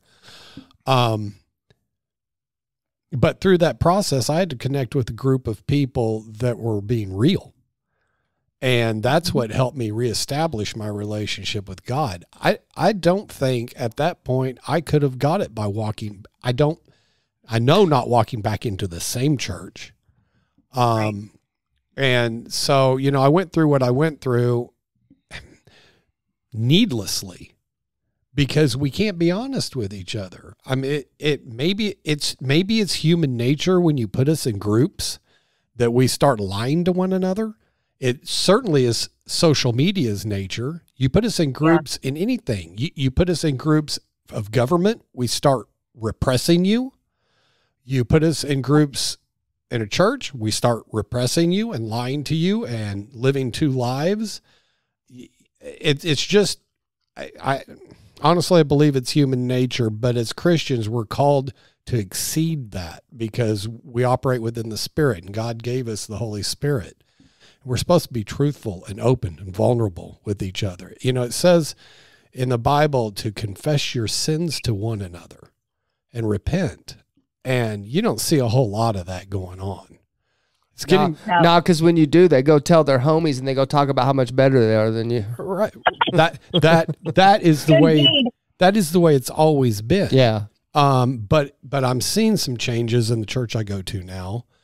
Yeah. And within the community, but I think it's one of the reasons people need to have smaller circles and communities within the church so they can actually, we've turned into these great big mega churches where people sit out in their little bitty specks, and there's this huge personality on the screen that tells us how wonderful and awesome life is. Yep. And he never has a bad moment of life because he's such a positive thinker because God has given him everything. And no, that's not real. That's a lie. And that's setting people up for huge disenfranchisement, right? And then we wonder, well, how could somebody run to a different religion? Well, paganism's old. It's been around for a long time. And, where do we want these people to go? We got to do better. So, it's really wonderful talking to you. I have a challenge for you. Okay. You would probably find it very interesting. There's a book called Return of the Gods by Jonathan Cahn. Return of. Oh, did she go away?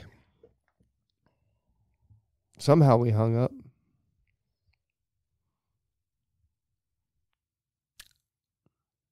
Well, we're calling back.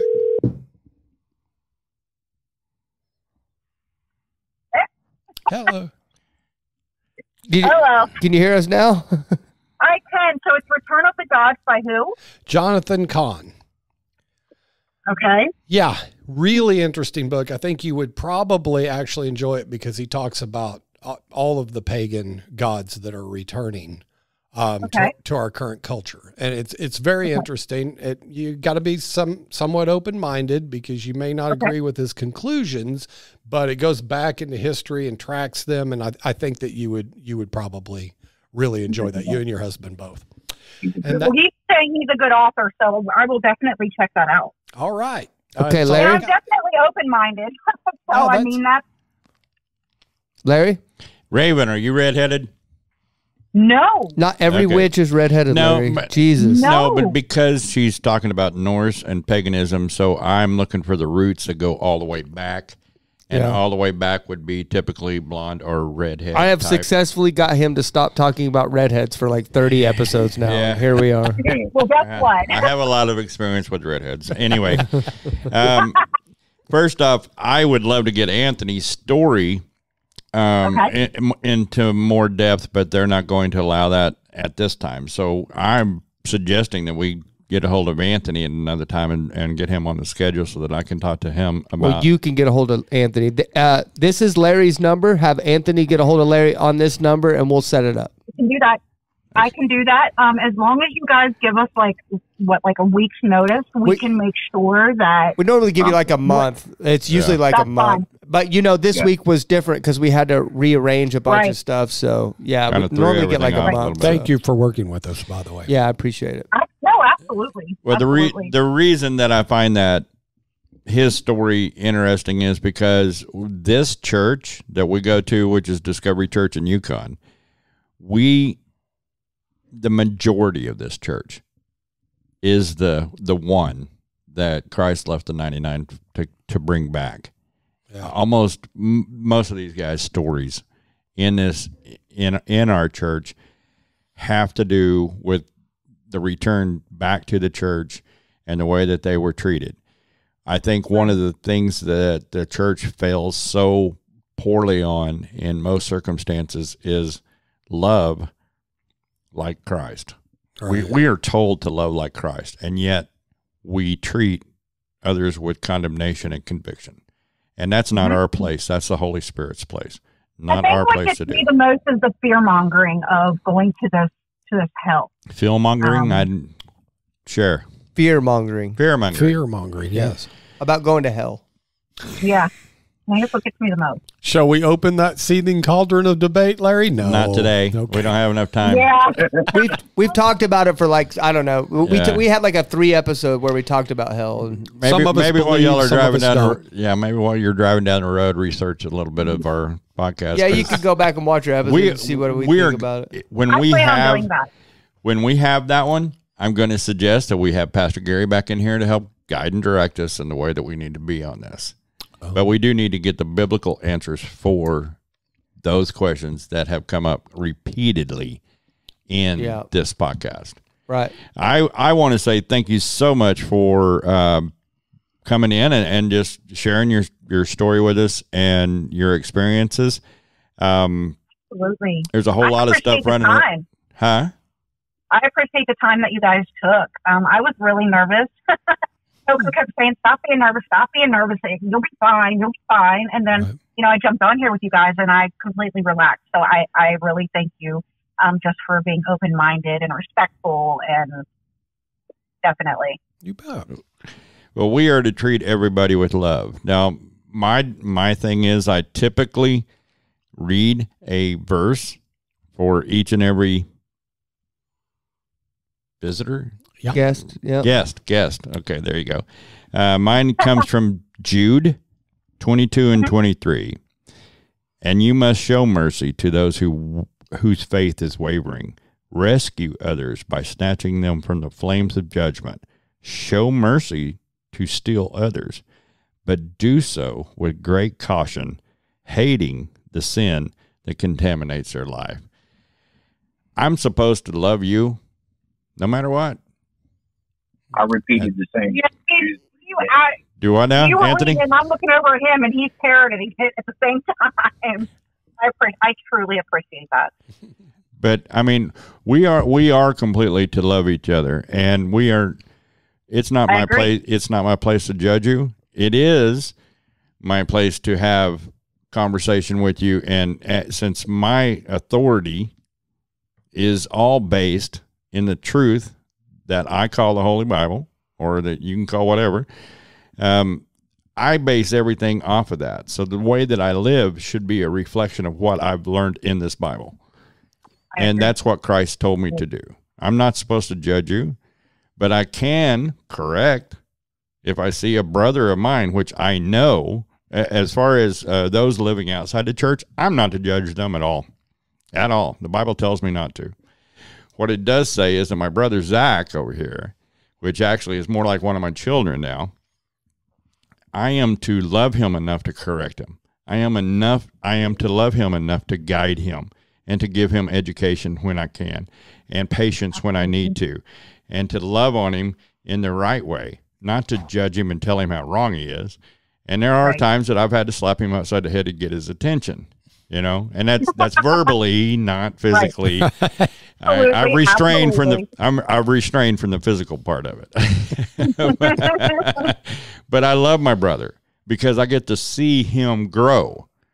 Right. When you're in the growth pattern, you don't get to see how you're growing. Just like, I can't tell that I've gained 3 pounds since yesterday, but when I walk in, Zach looks at me and goes, "Oh my gosh, you're going to have to get bigger pants." Yeah, we fully have winter. We have winter, Larry. We in have full winter effect Larry right now. going on right now. Yes.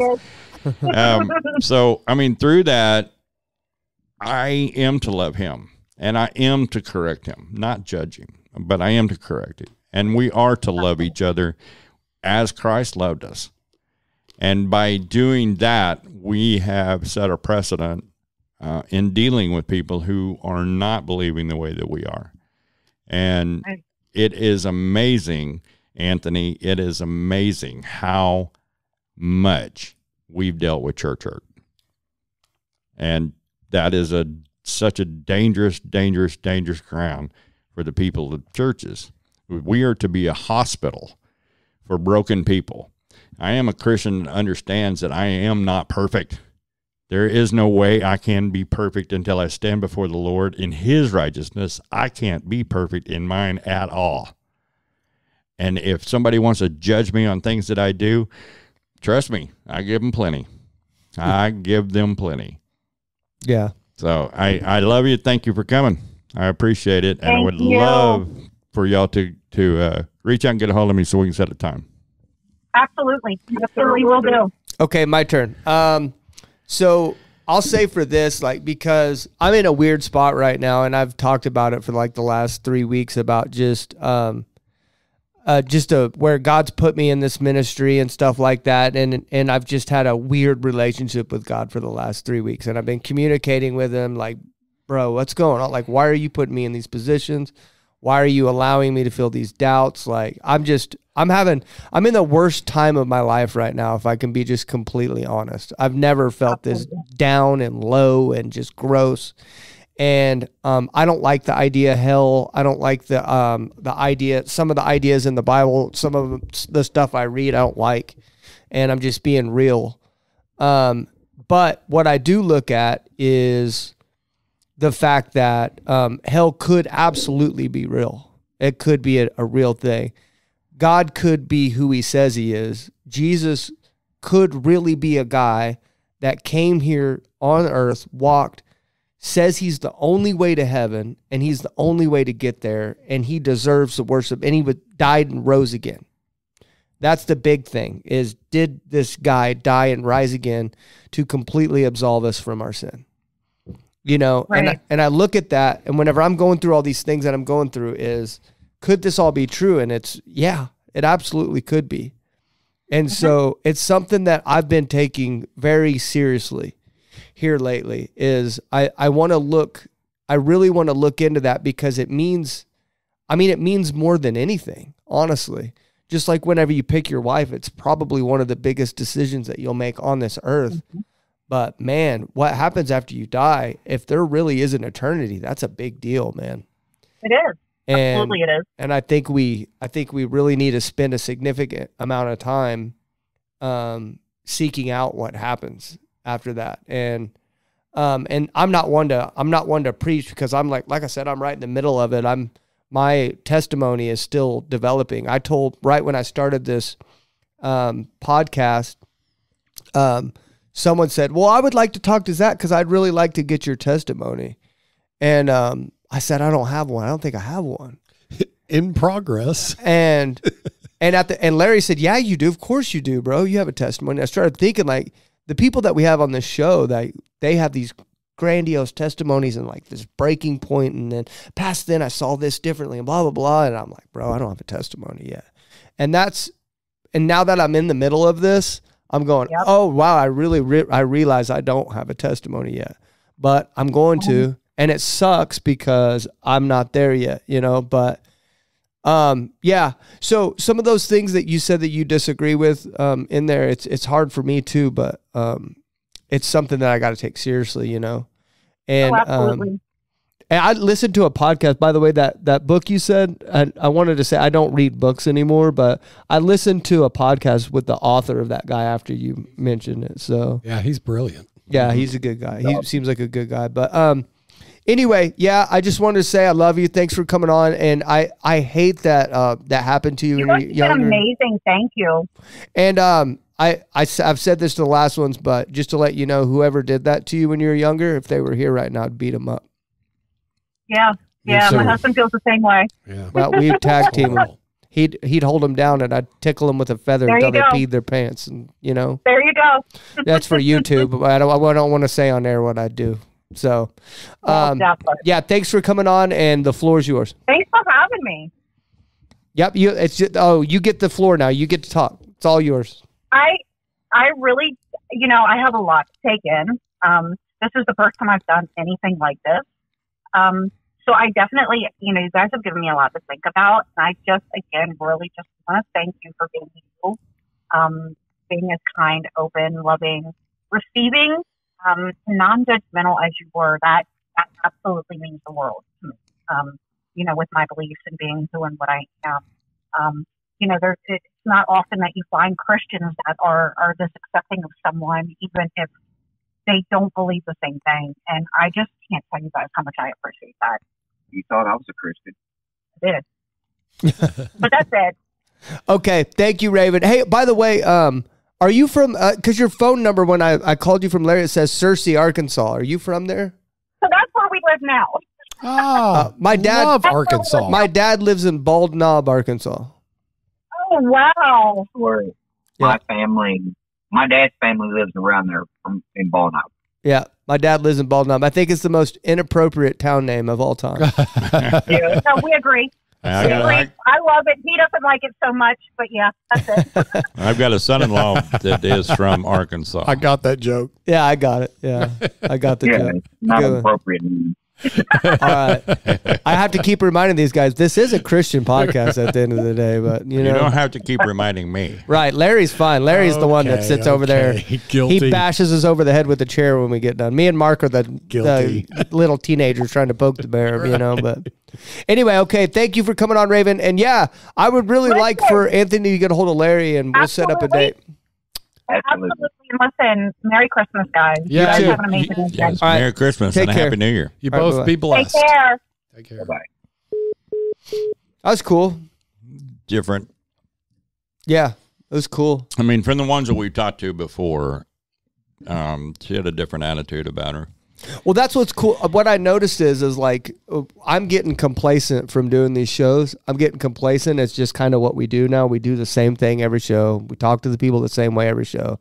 And then at the end of it, like whenever they say like, oh my God, it meant the world how you treated us or whatever. And it's like, well, to us, we're just talking to you, you know, it's like nothing. But to them, it means a lot. The way that you can have an hour-long conversation with Christians and not feel like you're out in the woods getting beat up, or that we're literally, you know, there's some Christians that you talk to sometimes, and if you are telling them the sins, you're sitting there telling them, they're like, oh man, they're sitting there beating you down in their head, you know? And people get, like Mark said earlier, you can tell people's genuine intentions sometimes. Like you can literally tell, but they could tell that we're literally not judging them. From the inside of our hearts, we're not judging them. Are you listening?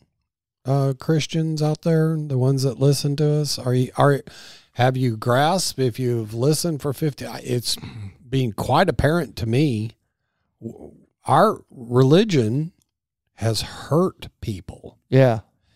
And not only has it hurt people, the way we practice it, I'm probably just as guilty because I'm a human, but I try not to be. We got to do better, because we're driving people into the arms of the adversary. That's deadly serious. Maybe that's a part where Jesus is talking about the false teachers and those that will come before him and say, Lord, Lord, I did all this in your name. And Jesus is going to say, depart from me. I don't know who you are. You know why? Why? Because they were so wrapped up on the religion side of it that they didn't have a relationship with Christ himself. I don't know what's going to happen, but it's really hard for me to believe that someone is going to sit there and dust their hands off and not worry about witches and be like, have fun in hell, buddy, and not talk to them, and then get to heaven and be like, did you see how I talked to those witches, bro? Yeah, we got them, God, didn't we? I don't think God's going to be like, yeah, bro, get in here, bro. F those witches. No, that's not how it's going to work. I don't. I shortened it. I shortened it to F. No, I don't. I don't think that's the way it's going to go. No, I think they say like, "What are you talking about?" That's I created that. Depart from me. Yeah. The fact that you didn't spend time like that, it was easy for you to walk away from that witch. Trust me, we all know it's not easy going into that. You don't think we get spiritual battles for going into this? It's hard, and you punks that are going in there and just washing your hands and going back and thinking you're going to go up and high five Jesus for being crappy to non-believers, you're wrong. Do the hard thing. It's hard.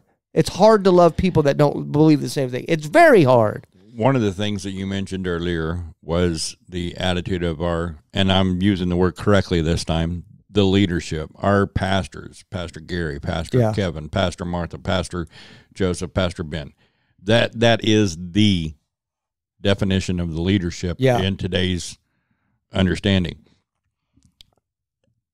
I find it intriguing and much refreshing that they actually lead by servitude. Yeah. This is not one where they expect to be lifted up above everybody else, because they're not. Yeah. They have that understanding that they are the same as us. They battle. Look at Pastor Joseph every week. Yeah. Pastor Joseph is on a different instrument every week. Every week. He fills in when there's lacks. I mean, like, and then, you know, like me and Pastor Kevin, I don't talk to Pastor Kevin also, hardly. by the way, Joseph's also one of them that does all the lights and stuff. Yeah. I mean, I come in here. I've come in here and watched him on a scissor lift up there actually putting lights together. He built things for displays and you know, stuff like that too. I don't talk to Pastor Kevin hardly ever, right? But you can see what his leadership has trickled down to do to everybody else that's in this church, because just what the precedent he's done in the church is just overwhelming. Like I said, I was one of those people that was just as sketched out of church as anybody else, and I've been here for well over a year now, maybe a year and a half. Are we on 2 years now? No.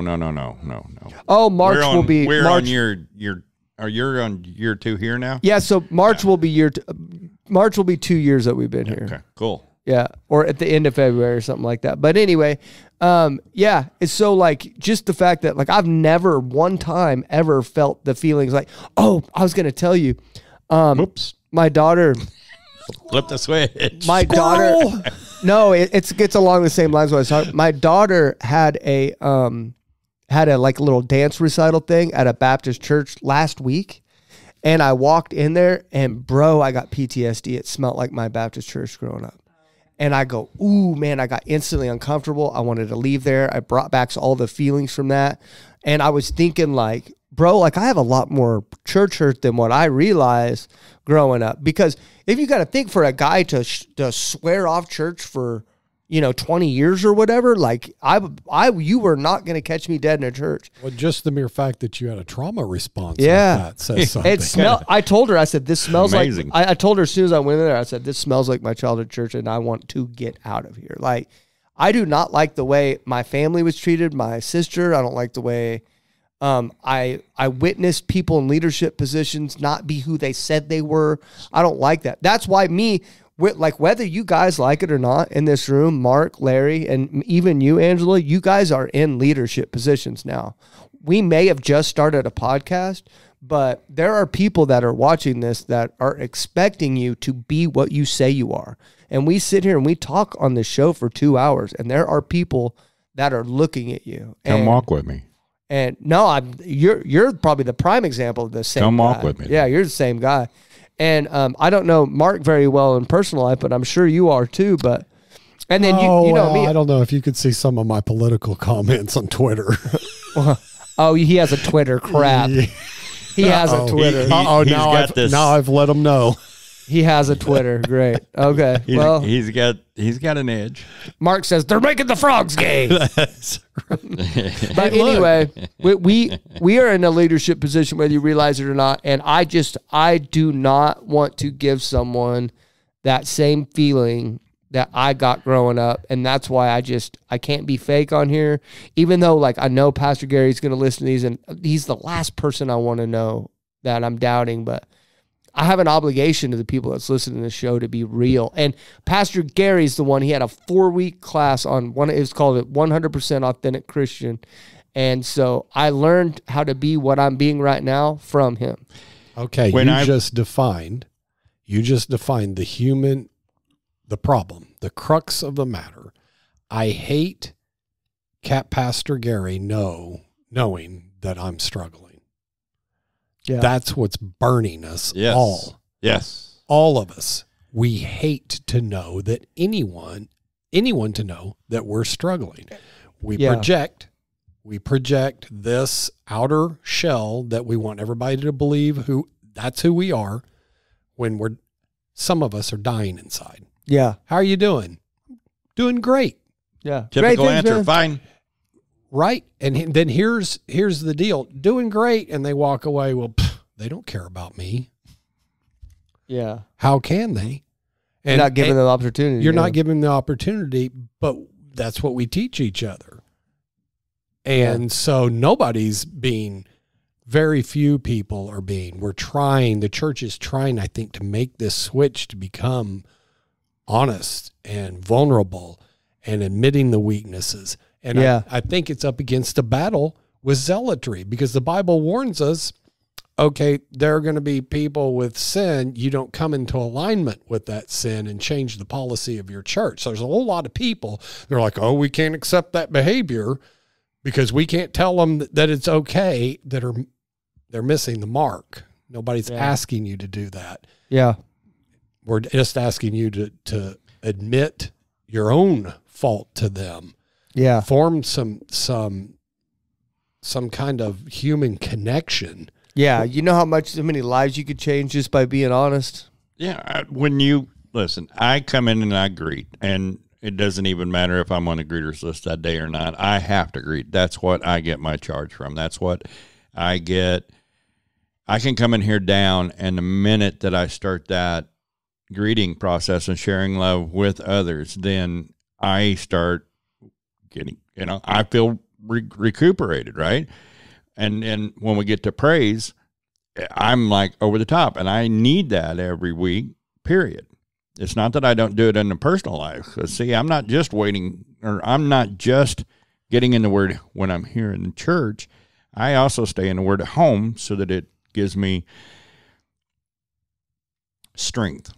Yeah. You know, but how many people, when you walk in the door of the church and you say, hey, how was your week? Well, you know, I lost my job.